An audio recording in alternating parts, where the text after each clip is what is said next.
মাঝে মধ্যে ইচ্ছে করে ইলিশ মাছ অনেক কিছু দিয়ে রান্না করব।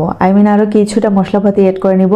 তখনই আমার হাজব্যান্ডের কথা যে এমন কোন মশলা ইউজ করবা না যাতে করে ইলিশের রিয়েল ফ্লেভারটা চলে যায়। তো মোট কথা আমার বাসায় ইলিশের ম্যাক্সিমাম রেসিপি থাকে এইটা, আজকে আপনাদের সাথে শেয়ার করছি।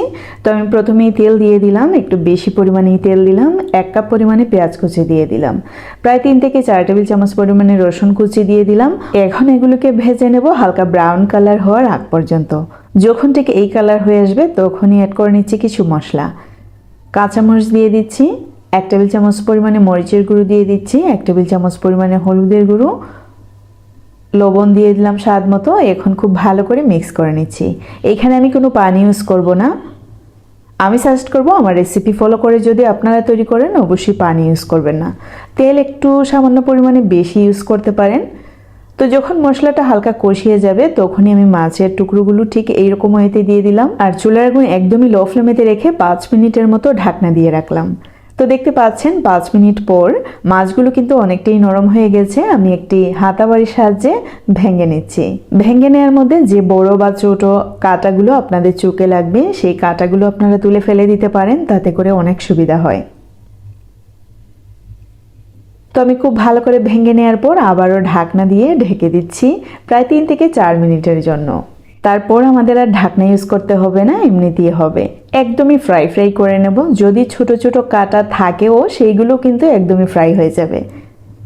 তবে ছোট বাচ্চাদেরকে অবশ্যই এই মাছগুলো না খাওয়ানোর চেষ্টা করবেন, আর যদি খাওয়ানো নিজে একদম খেয়াল করে খাওয়াবেন। কিছুদিন পরপরই যখন ইলিশ মাছ আমাদের বাসায় আসে তখন এই রেসিপিটি প্রথমেই করতে হয়। এই রেসিপিটি আমাদের সবার প্রিয়, এমনকি এখন আমার বাচ্চাদেরও প্রিয় হয়ে গেছে। যদিও ওরা কাটার জন্য খেতে পারে না, খুব খেয়াল করে বেছে দিই তারপরে খায়।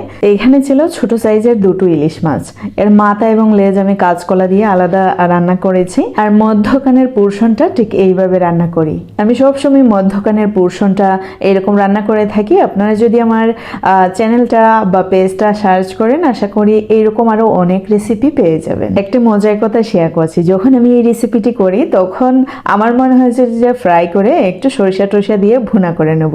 তখন আমার হাজব্যান্ড বলছিলেন যে মুরব্বি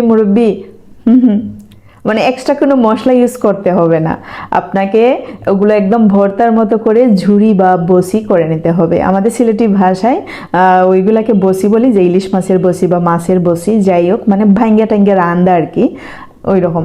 খুব বেশি মজা লাগছিল তখন। যাই হোক, এই রেসিপি কিন্তু অসাধারণ মজার রেসিপি। ইলিশ মাছের রিয়েল ফ্লেভারটা ঠিক রেখে আপনারা কিন্তু খুব সহজেই এরকম রান্না করতে পারেন। আজকে এ পর্যন্তই। See in the next video. Till then bye, আল্লাহ হাফেজ।